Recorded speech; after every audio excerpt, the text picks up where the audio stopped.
This is Dream Power Radio, the place where your dreams turn into reality. Here is your host, Debbie Spector-Weissman. Hello, and welcome to Dream Power Radio. I'm your host, certified dream life coach, Debbie Spector-Weissman.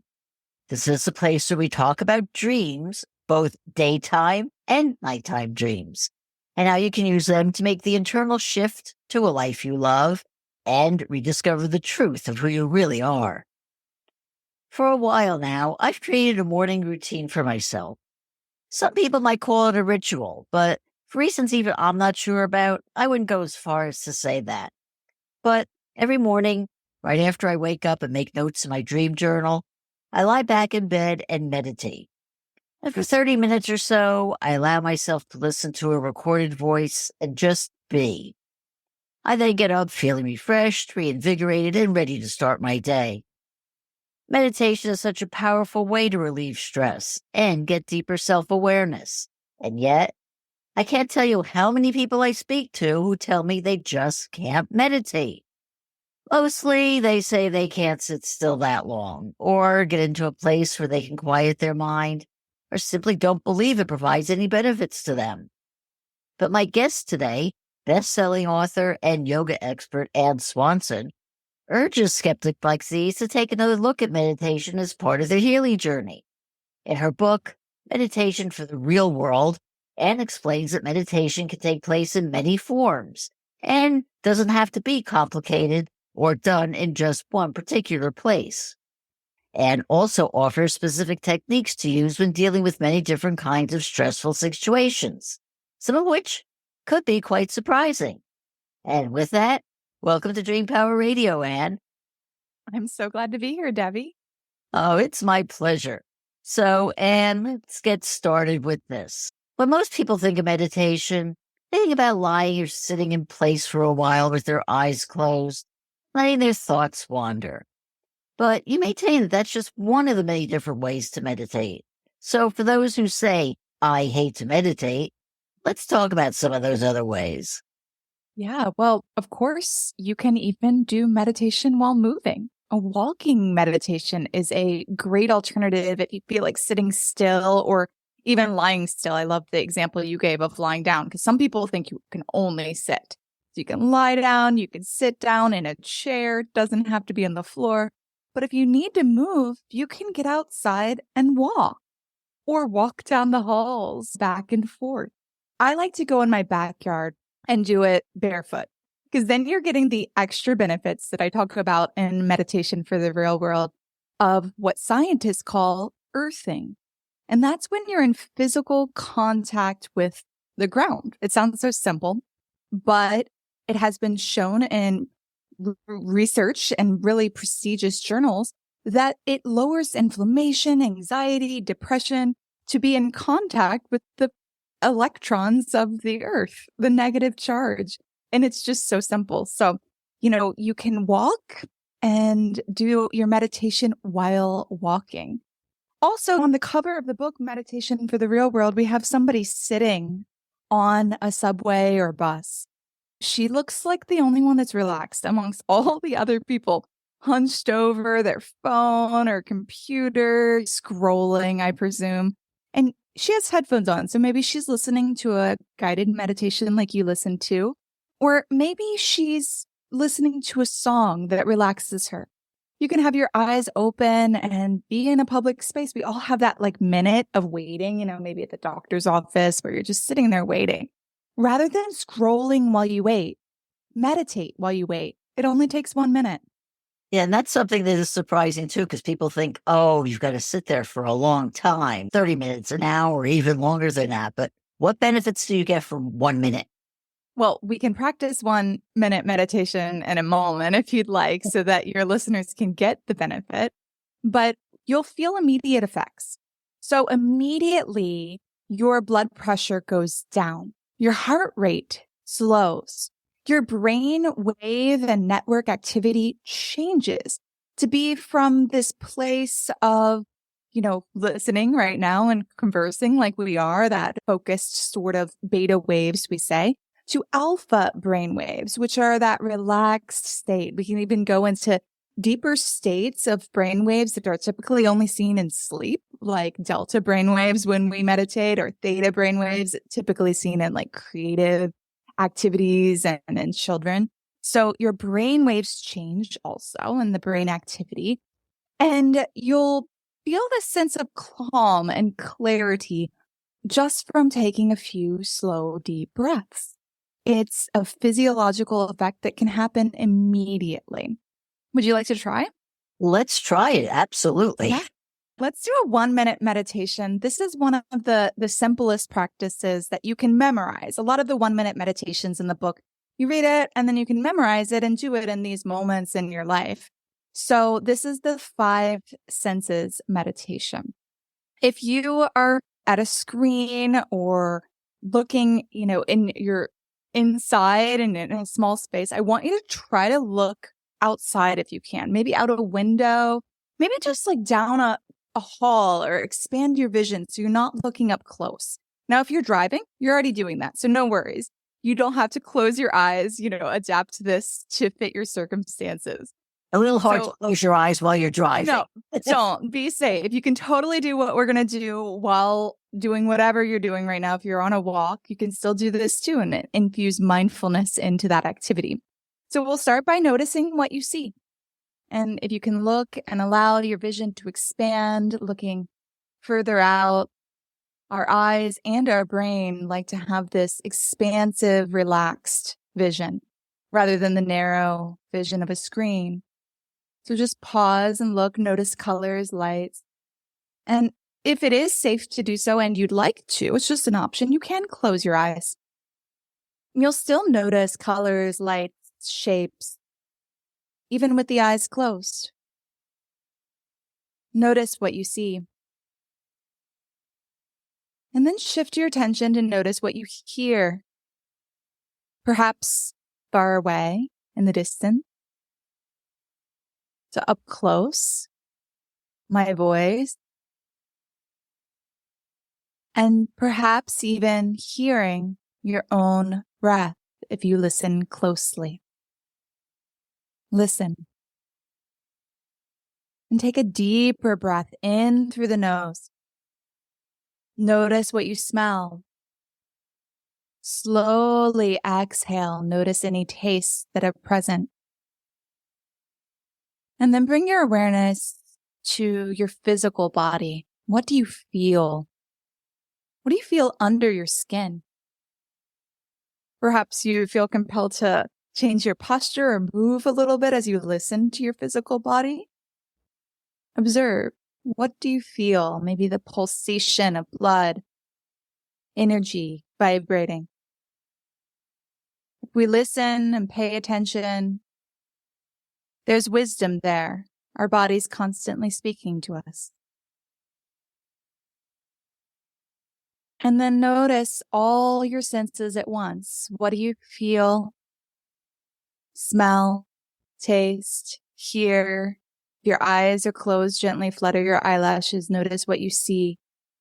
And can you take in all the senses simultaneously as you continue to listen to this conversation? Oh, I feel so relaxed. It's like, I want to lie down and go to sleep. Interview over. That's it. It only takes a minute. Yeah, that was wonderful. But then let me ask you this. Do the effects grow exponentially the longer you do it? Well, the more often you do it, you're going to be practicing going into that state quickly, which could be really critical if you're in that stress state. For example, you open a stressful email and you're feeling really stressed, you write a response. Before sending that response, turn your desk chair around, look out the window, do this 5 senses meditation. And I guarantee when you get back, you'll have more clarity of what to say and whether it's right to send it. So if you can fit these little brief resets to your nervous system throughout your day, then you're going to have that immediate effect physiologically, but you're also going to see it cascade into your life where you're having better relationships, better connection. So I would say the more often you do those short practices, they build up. And then I do encourage doing a longer practice of 5 to 10 minutes. So it doesn't have to be 20 minutes seated on a floor. You can do 5 to 10 minutes seated in a chair. And actually, for your listeners, I have a gift. If they go to meditationfortherealworld.com, they can find out about the book and get into a free 5-day meditation challenge with science-backed meditations that are less than 10 minutes each. So that is something that you can build and fit into your day. And you want to fit it into a time in your day that is next to a habit you already have ingrained. I love your example, right? When you wake up, you write in your dream journal and then you meditate.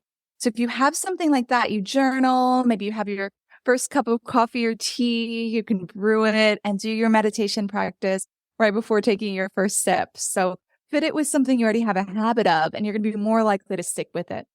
Yeah. What I love about what you just said is the practical part of meditation. Because so many people think, oh, meditation, that's so woo-woo, or it's out there and it doesn't really have any real benefits. But the real practical one of relaxing yourself so you don't screw up your business by, or relationship, by getting angry at somebody when you really want to relax. I mean, that's great. Even a one breath meditation when you're about to yell at your kids, that could make a difference. Because when we do slow, deep breathing, we have this physiological effect that's immediate, right? So you can do even shorter than a minute. But I like that minute time frame, because when people say, I don't have the time, you have a minute. You're scrolling while you wait. You're checking your email. You have 1 minute. And as you felt, you can feel that effect in about a minute. So it's a perfect way to integrate it into your life if you feel like you don't have the time. Very much so. Is a guided meditation more effective than meditating by yourself, for I example? think for beginners, if you're going to go to a 10-minute meditation, it's going to be helpful to have a guide. Now, if you're just doing these 1-minute meditations, it's totally, as an absolute beginner, you can guide yourself through this 5 senses meditation, or I have several other 1-minute meditations scattered throughout the book. But usually for beginners, you need that like guide in the beginning. But once you get more and more used to it, you can guide yourself. And when you're dealing with a meditation, is it good to have your mind wander, or in a guided meditation, you should just be focused on what the person is saying? Or how does that work? I'm glad you're addressing this, because most people feel like I can't meditate because my mind wanders too much. But this is a misconception about meditation. People think that meditation means stopping your thoughts. And actually, it doesn't. It's a process. It's a several step process. So first step is you're given something to focus on. So in this example, we did each of our senses one by one. But your teacher might give you some words to repeat, a mantra to repeat, or perhaps you'll have your breath as the focal point. So whatever the focal point is that the teacher tells you, you'll focus on it. And then guess what? Second step of meditation, mind wanders. Spontaneous thought comes up, even for the most advanced of meditators. That's literally the second step of meditation. That's when we go into the brain activity called the default mode network. And that's where we are on default most of the time. So it makes sense that we're going to go there. And then the next step is really critical. The next step is you're going to notice your mind is wandering. Throughout the day, we don't actually even notice that we're mind wandering. According to Harvard research, 47% of the day. So we start to believe those thoughts. A lot of times they're negative, oh, I'm worries about the future. Why did I say this yesterday? Or what am I going to eat later? Kind of things. So we start to kind of get sucked into them. But right now, during this practice, we're going to notice them. We're not going to necessarily believe them. We're going to instead redirect back to the present moment if that thought isn't critical. So for example, if you're thinking about what you're going to eat later, it's not important for this 1-minute meditation or 5 minutes or 10 minutes, right? You can get to that later. If you're thinking about the smell of smoke in the room and that the house might be on fire, you're not going to continue on. You're going to go and get out of the house, right? So your salience network of your brain picks up and determines, is this salient? Is this important for my safety right now? If it's not, you're going to come back to that focal point. That's the process of meditation. when we're in that focal point, we're in this place of brain activity called the central executive network. And it's when we are the most focused, compassionate, self-aware, connected. And so we want to practice getting into that state more often. So if your mind wanders a lot, it's more reason to meditate because it is boot camp for your focus. You're going to get better and better with time. Oh, that is a wonderful way to end this segment. We have to take a short break now. We are speaking all about meditation with Ann Swanson, and we'll be right back. I hope you're enjoying the powerful insights I bring you every week on Dream Power Radio. Now, there's a way to get more. Sign up to be a subscriber. You'll get sneak previews of upcoming shows, exclusive access to material not heard on the podcast, and special giveaways designed to uplift your dreaming life. Become a Dream Power Radio subscriber today. Sign up now by clicking on the Support the Show link in the show notes. Welcome back to Dream Power Radio with your host, Debbie Spector-Weissman. Yes, welcome back to Dream Power Radio. I'm your host, Debbie Spector-Weissman, and we're talking about meditation with Ann Swanson. Well, Ann, as someone who's interested in dreams, I'm also interested in being able to get a good night's sleep so I can dream. Can meditation help promote good sleep? Absolutely. That's one of the areas that it has research to support it for improving your sleep, quality of sleep, depth of sleep, helping you get to sleep, helping you get back to sleep when you wake up in the middle of the night. So I use it for all of those things. Many people like to practice their meditation before bed to help them wind down if they have a really busy mind. And I even like to practice if I wake up in the middle of the night and I can't get back to sleep. Instead of grabbing the phone and pulling up a guided meditation in that moment, I will guide myself through one of the meditations from the Meditation for the Real World book.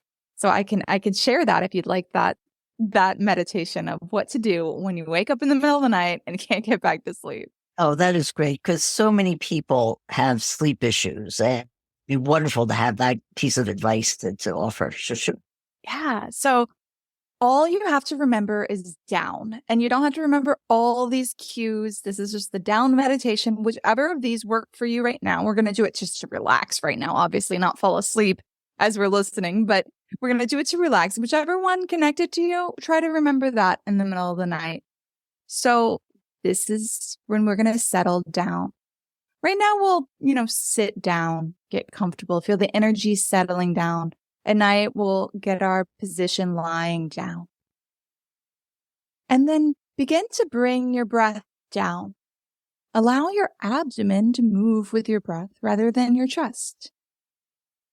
Diaphragmatic breathing, breathing in the belly, bringing the breath down and slowing the breath down.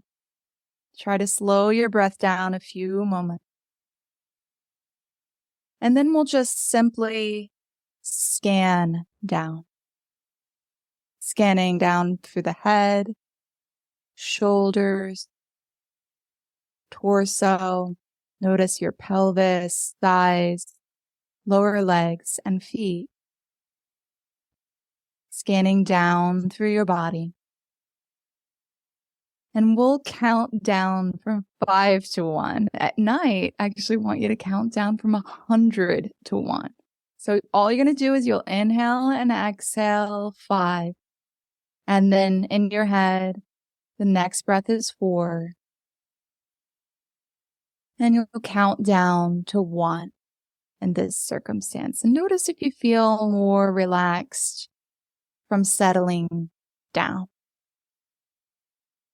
And that was a quicker version of it. You could take your time with those cues, but all you have to really remember is down. A lot of times our energy at night is really, really high, right?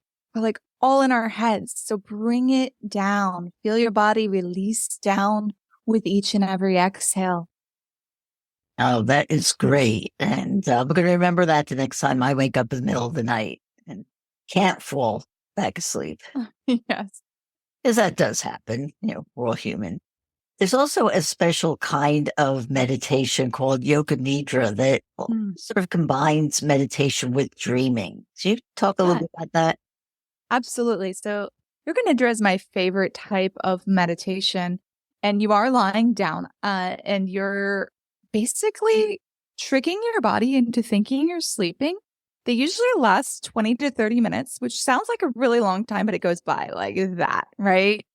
So you're guided through a lot of what we just did, scanning through your body, counting down. A lot of these similar techniques are used. And what happens is the brain goes from that beta wave activity, the active activity, to relaxation, alpha wave. It actually follows the path as if we're falling asleep. And then we go into delta wave activity, that deep sleep while you're still awake to observe it. So you know that moment when you're about to fall asleep and you kind of twitch, and like catch yourself, maybe if you're napping or something.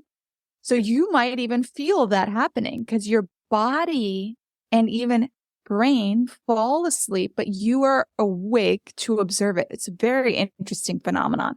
So you get the benefits of meditation. You may even get some of that spontaneous mind wandering that's similar to dreaming, the just kind of processing that your brain is doing during that 20 to 30 minutes. It's a great thing to do to help you fall asleep. Obviously, many people will fall asleep for real during it. But I also do it in the afternoon when I feel like, oh, I need a nap, but I'm pretty like wound up. I need like a guide. So often they are guided. It is a little harder to guide yourself through that one because you're going into that deep sleep, but still awake to observe it. Pretty interesting, pretty surreal. It is, and very effective. I mean, it's been a while since I've done it, but I've done it in the past, and I don't think I've ever felt more relaxed in the daytime than doing that. It's very, very effective. In your book, you talk about a number of ways that we can use meditation to ease specific situations. And people, especially people in my age group, are now struggling with memory issues. But you say that you can use meditation to actually improve our memory. So how would that work? Yeah, so some of the most interesting research on meditation is in neuroscience, and I actually teamed with Harvard neuroscientist Dr. Sarah Lazar on this book, Meditation for the Real World, to integrate that cutting edge research. And what she and many others have found in their research is we know that the brain degrades or atrophies with age. It's part of aging that's critical areas having to do with focus and memory tend to get smaller. However, meditation rebuilds those exact same areas. So you can preserve the brain tissue, or even if you've lost some of that connectivity and density of the gray matter in those areas having to do with memory and focus, you can rebuild it back from meditation. And even as short of a time as 8 weeks has shown to improve the density of those areas, which shows improvements in memory, focus, emotional regulation, ability to plan. So it is, in essence, helping your brain be younger or act younger by meditating. So it's definitely very, very helpful for memory. I've found that myself. And part of the mechanism of that is also helping with stress management. Because when our cortisol levels are high, that stress hormone makes memory very difficult. So if we can counter that and lessen the chronic cortisol heighten, then we can then improve our memory and release endorphins, those feel-good chemicals instead.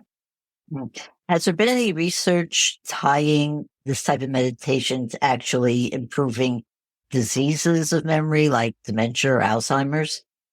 Yes, there has. And there's a section in the book on that because I know that's of great interest. And very interesting meditation technique that they do that is tactile. So it's a traditional yogic meditation that incorporates using your hands. And if your hands are free right now as you're listening, you can touch your thumb to your first finger and then to your second and then to your third on both hands and then to your pinky. So you're just alternating. You start over pointer, middle, ring, pinky. And it's a mantra you repeat where they start with the pointer and you say sa, and then middle, ta, ring, na, pinky, ma, sa, ta, na, ma. This has been shown to be really helpful for people in that early stages of memory loss and Alzheimer's disease and other forms of dementia. And it's a 10-minute practice that they do daily that I outline in the book from the research. Actually, talk to the researchers to get it just right. And it's really, really relaxing. But it's as simple as that, and repeating that has these effects on quality of life and memory.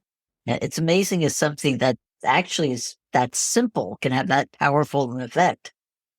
Yeah, it's so fascinating as you dive into the research because we're using these super high-tech, cutting-edge technology, these fMRI scanners and the top institutions in the world to measure things that are done so low-tech, no cost. You could do it at home. They've been doing it for thousands of years. There's a reason that these practices have stood the test of time. They work.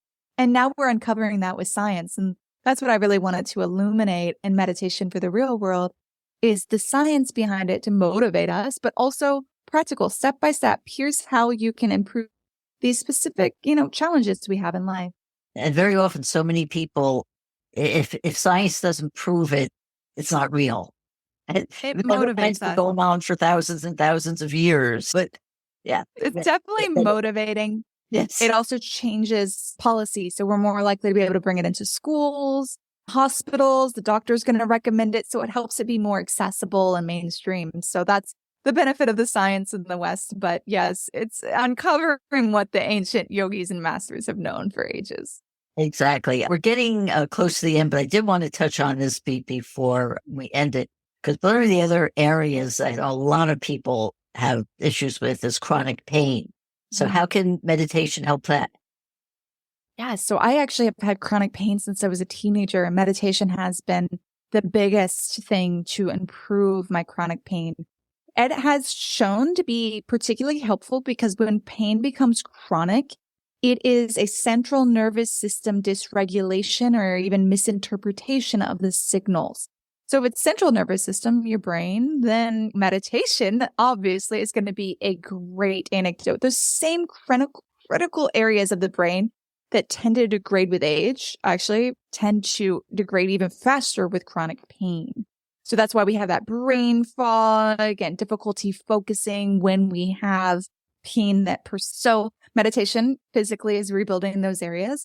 But also for me, it's really helped me become more mindful of my triggers and those early signals that I'm about to have a pain flare, so I can integrate self-care early rather than catastrophizing in my mind. Oh my gosh, this is going to ruin everything. I can take the bath, do the yoga, do the things that only take 10 to 20 minutes, but could prevent that pain flare. And I can also start to notice what causes the pain. I noticed things like certain foods or, how important my sleep was. So that cause and effect becomes clearer. And we're relaxing. And with chronic pain, we tend to be more cortisol, more adrenaline, more stress hormones. So we're helping to lower that, as well as lower inflammation. Significant lowering of inflammation with meditation too. So it has been a godsend for me in improving my chronic pain. Well, I tell you, we have just barely scratched the surface of your book. So how can people find out more about you and your book? Definitely go to meditationfortherealworld.com and you'll find out how to get the book, but also how to join the free meditation challenge, which is science-backed meditations, less than 10 minutes a day for 5 days. So go to meditationfortherealworld.com. Oh, that is wonderful. Well, Ann, thank you so much for being on Dream Power Radio today. Thank you. Okay, we've been speaking all about meditation with Ann Swanson. I hope you've enjoyed today's program.